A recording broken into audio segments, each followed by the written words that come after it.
South Korea is a small but beautiful country with rich culture and intriguing history. Nevertheless, for such a small country, ranking 109th in the world for total area, South Korea sure is in the news a lot. Occasionally the news are grim, something to do with a troublesome cousin across the border.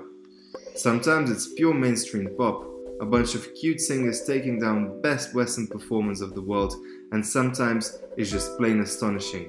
No one throws out the first pitch at a baseball game with as much panache as South Koreans. Yes, irrespective of the weird, the wonderful, and the sci-fi stuff about this country, South Korean workers do not often have a cause to cheer for. They slog for more hours than their counterparts in any other member of the OECD, yet the worst off workers will soon be far better rewarded for their toil. South Korea over the past 4 decades has demonstrated incredible economic growth and global integration to become a high-tech industrialized economy. In the 1960s, GDP per capita was comparable with levels in the poorer countries of Africa and Asia. In 2004, South Korea joined the $1 trillion club of world economies. A system of close government and business ties, including directed credit and import restrictions, initially made the success possible. The government promoted the import of raw materials and technology at the expense of consumer goods and encouraged savings and investment over consumption. Between 2012 and 2015, the economy experienced slow growth, 2 to 3% per year, due to sluggish domestic consumption and investment.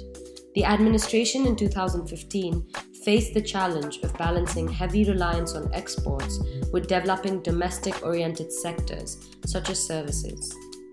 The South Korean economy's long-term challenges include a rapidly aging population, inflexible labor market, dominance of large conglomerates, and the heavy reliance on exports, which comprise about half of total GDP. In an effort to address the long-term challenges and sustain economic growth, the current government has prioritized structural reforms. The current president, Moon Jae-in, is set to increase the country's minimum wage by 16% to 6,471, or $5.8 per hour, the biggest jump since 2000. This way, Moon is seeking to nudge the economy away from its export dependence to a structure that relies more on household spending, which makes higher pay and quality jobs more important. This should boost domestic consumption and reduce inequality.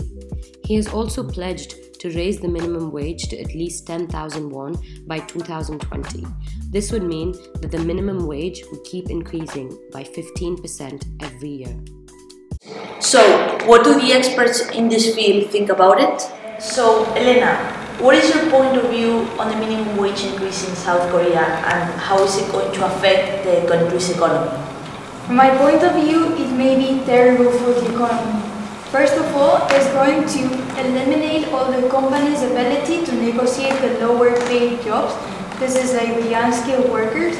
So small businesses which require a lot of which are very labor intensive may have in the long run to even shut down their businesses. Not only that, they will need to raise product prices because if the cost of labor get higher, they may need to raise the product prices. So consumers that before used to purchase these products, now that they have rise, they may be put off and stop buying this product. And moreover, this is going to lead to a massive lay of staff or even substitution for machines. Because if it becomes so expensive, businesses may stop hiring as many people. And right now, if we have a look at the macroeconomic impact this decision may have, this is the wage rate, and here we have the quantity of labor supply. In a normal economy, we have the labor supply and the labor demand. When this is in equilibrium, we may have an equilibrium point. However, if the government decides to set a minimum wage, this is usually over the equilibrium point, and this causes this amount of structural unemployment. What happens now if the South Korean government is planning on raising that minimum wage? That structural unemployment is going to increase even more because it's going to be further away from the equilibrium point. So there may be a lot of unemployment which is going to happen. So, what is your viewpoint on the minimum wage increase and how is it going to affect the South Korean economy? So what we see is that generally large increases applied gradually over several years of the minimum wage have negligible effects on employment. Seattle is a good point of comparison, as Seattle has been one of the first cities in the US to apply a large minimum wage increase, and additionally they are experiencing an economic boom. So what we see from a study done by the University of Berkeley is that wages did in fact increase in Seattle after they implemented this higher minimum wage, and there has been negligible effects on the employment levels there. So what this may lead to in South Korea, taking Seattle as basis, is an increase in disposable income, which then leads to an increase in consumption. Additionally, we may see an increase in the workforce participation rate.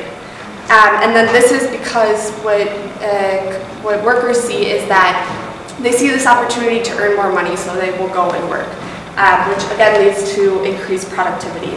And lastly, this will benefit unskilled workers, as it'll lower inequalities, causing the GDP to grow. Thank you for listening to us. We hope we've given you a better understanding of the situation in South Korea right now and you've learned something.